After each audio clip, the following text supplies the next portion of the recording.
Hi guys, কিতা খবর সবর? আশা করি অনেক ভালো আছো। তোমরা ভাই প্রশান্ত, আমিও অনেক ভালো। তো দেখতে পারো অলরেডি দেখছো।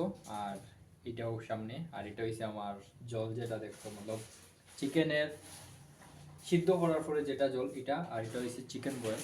অনেকজনে দেখছো মনে হয় এক্সারসাইজের মধ্যে অনেক বডি বিল্ডার হলে চিকেন বয়েল খান। তো আজকে দেখতে পারো এটা হচ্ছে chicken boil, and chicken boil আমি করছি। আর চিকেন বয়েল করার পরে যেটা জল বারোয় এটা হচ্ছে এই জলটা, আর এটা হচ্ছে চিকেন বয়েল পুরা। তো যারা যারা এক্সারসাইজ করে তারা অনেক বেশি চিকেন বয়েল খায়, অ্যান্ড চিকেন বয়েল খাওয়াটা অনেক বেশি ফায়দা। অনেক মাসেল অনেক তাড়াতাড়ি বাড়ে। তো চিকেনের যেটা জল এটা ওয়েস্ট করিও না, ফালাইও না, এটাও লগে খাইও। আর এটা দেখতে পারো পুরা চিকেন বয়েল, অ্যান্ড পুরা দুমা উড়ে গরম গরম একদম।